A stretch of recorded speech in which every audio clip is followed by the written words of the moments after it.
Assalamualaikum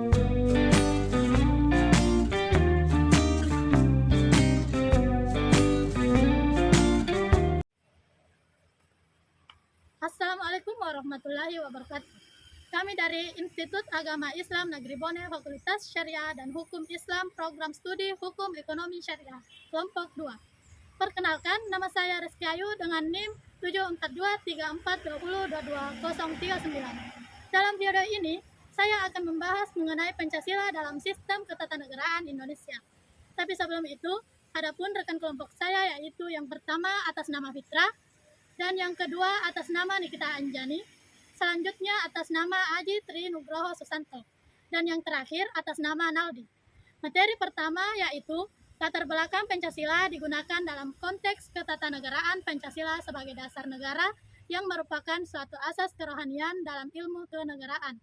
Pancasila merupakan sumber nilai dan norma dalam setiap aspek penyelenggaraan negara, maka dari itu semua peraturan perundang-undangan serta penjabarannya berdasarkan nilai-nilai Pancasila. Negara Indonesia merupakan negara demokrasi yang berdasarkan atas hukum.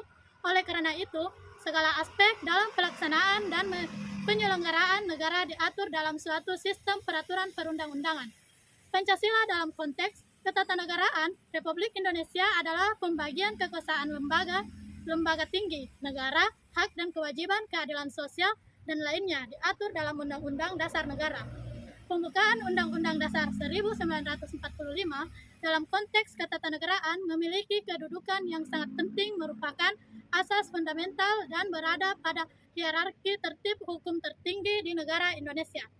Dalam beberapa tahun ini di Indonesia mengalami perubahan yang sangat mendasar mengenai sistem ketatanegaraan.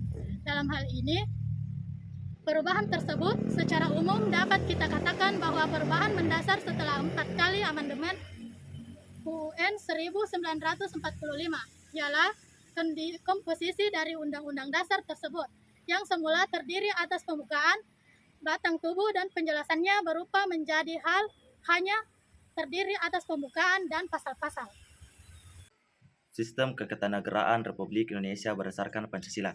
Bagian A. Teori pembagian kekuasaan dan prinsip checks and balances. Prinsip kedaulatan yang berasal dari rakyat tersebut di atas selama ini hanya diwujudkan dalam Majelis Permusyawaratan Rakyat yang merupakan penjelmaan seluruh rakyat. Pelaku sebelumnya kedaulatan rakyat dan yang diakui sebagai lembaga tertinggi negara dengan kekuasaan yang tidak terbatas. Dari majelis inilah kekuasaan rakyat itu dibagikan secara vertikal ke dalam lembaga-lembaga tinggi negara berada di bawahnya. Karena itu, prinsip yang dianut disebut sebagai prinsip pembagian kekuasaan. Akan tetapi, dalam undang-undang dari hasil perubahan, prinsip kedaulatan rakyat tersebut ditentukan dibagikan secara horizontal dengan cara memisahkannya menjadi kekuasaan-kekuasaan yang dinisbatkan sebagai fungsi lembaga-lembaga negara yang sederajat dan saling mengendalikan satu sama lain berdasarkan prinsip tetap berada di Majelis Permusyawaratan Rakyat, tetapi majelis ini terdiri dari 2 lembaga perwakilan yang sederajatnya dengan lembaga negara lainnya. Untuk melengkapi tugas-tugas pengawasan, di samping lembaga legislatif, dibentuk pula Badan Pemeriksaan Keuangan. Cabang kekuasaan eksekutif berada di tangan Presiden dan Wakil Presiden. Untuk memberi nasihat dan saran kepada Presiden dan Wakil Presiden dibentuk pula Dewan Pertimbangan Agung. Sedangkan cabang kekuasaan kehakiman dipegang oleh Mahkamah Agung dan Mahkamah Konstitusi. Kedudukan Majelis Permusyawaratan Rakyat yang terdiri dari 2 lembaga perwakilan itu adalah sederajat dengan Presiden dan Mahkamah Agung dan Mahkamah Konstitusi.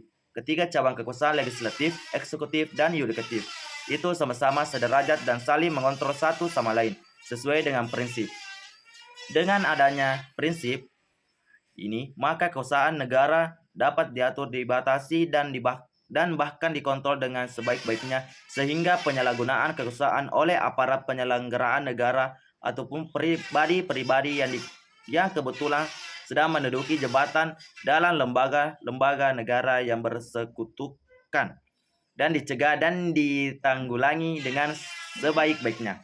Pasal-pasal yang dapat dianggap mencerminkan perubahan tersebut antara lain adalah perubahan ketentuan pasal 5 terutama ayat 1 Pasal 20 ayat 1 sampai dengan ayat 5 yang secara jelas menentukan bahwa fungsi legislatif ada pada Dewan Perwakilan Rakyat, sedangkan Presiden adalah kepala eksekutif. Di samping itu ada pula ketentuan mengenai kewenangan MPR yang tidak lagi dijadikan tempat keamanan Presiden, harus bertanggung jawab atau menyampaikan pertanggungjawaban jabatannya. Selain itu, ketentuan mengenai Mahkamah Konstitusi yang diberikan kewenangan untuk melakukan pengujian atas undang-undang terhadap Undang-Undang Dasar seperti ditentukan dalam pasal ayat 1 juga mencerminkan dianutnya asas pemisahan kekuasaan yang prinsip antara cabang kekuasaan legislatif dan yudikatif.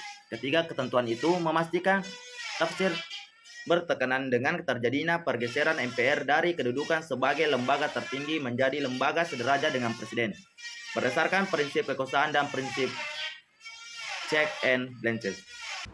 Lembaga negara menurut UUD 1945.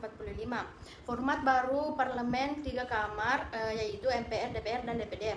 Majelis Permusyawaratan Rakyat atau MPR. Semula Majelis Permusyawaratan Rakyat kita dirancang untuk diubah menjadi nama genus dari Lembaga Perwakilan Rakyat atau Parlemen Indonesia yang terdiri atas dua kamar dewan. Kamar pertama disebut Dewan Perwakilan Rakyat dan yang kedua disebut Dewan Perwakilan Daerah. Namun demikian, setelah perubahan keempat Undang-Undang Dasar 1945 telah terjadi perubahan mendasar dalam kerangka struktur Parlemen Indonesia. Pertama, susunan keanggotaan MPR berubah secara struktural karena dihapuskannya keberadaan utusan golongan yang mencerminkan prinsip perwakilan fungsional dari unsur keanggotaan MPR. Kedua, kesamaan dengan perubahan yang sebelum diadakannya perubahan UUD, MPR memiliki 6 kewenangan, yaitu yang pertama, menetapkan Undang-Undang Dasar dan mengubah Undang-Undang Dasar. Yang kedua, menetapkan garis-garis besar haluan negara. Yang ketiga, memilih Presiden dan Wakil Presiden.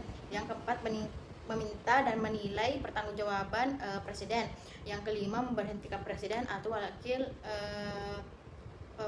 Presiden. Sekarang setelah diadakannya perubahan UUD 1945, kewenangan MPR berubah menjadi menetapkan Undang-Undang Dasar, melantik Presiden, memberhentikan Presiden dan Wakil Presiden, serta menetapkan Presiden dan atau Wakil Presiden.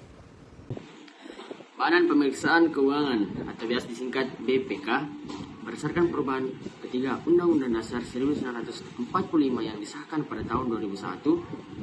Hal ini diatur dalam bab baru tersendiri, yaitu bab 7A Badan Pemeriksaan Keuangan yang terdiri atas pasal 23E, pasal 23F, dan pasal 23G.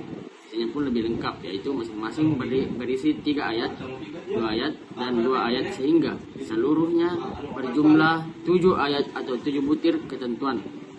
Pasal 23E menentukan bahwa 1.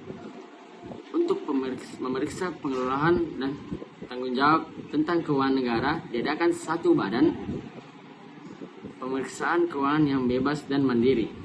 2. Hasil pemeriksaan keuangan negara diserahkan kepada DPR, DPD, dan DPRD sesuai kewenangannya. 3. Hasil pemeriksaan tersebut ditindaklanjuti oleh lembaga perwakilan dan atau badan sesuai dengan Undang-Undang Pasal 23F menentukan bahwa 1. Anggota badan pemeriksa keuangan dipilih oleh DPR dengan memperhatikan pertimbangan DPD dan Presiden dan Wakil Presiden. Kedudukan Presiden salah satu hasil amandemen Undang-Undang Dasar 1945 yang dituangkan ke dalam bab 3 pasal 4 ayat 1. Ditetapkan bahwa Presiden Republik Indonesia memegang kekuasaan pemerintahan menurut Undang-Undang Dasar. Wewenang Presiden sifat khas kekuasaan seperti yang diformulasikan dalam bentuk adagium oleh seorang negarawan besar dari Inggris, Lord Acton. Itulah tadi paparan materi dari kelompok kami. Lebih dan kurangnya mohon dimaafkan. Akhir kata, wabillahi taufiq wal hidayah. Wassalamualaikum warahmatullahi wabarakatuh.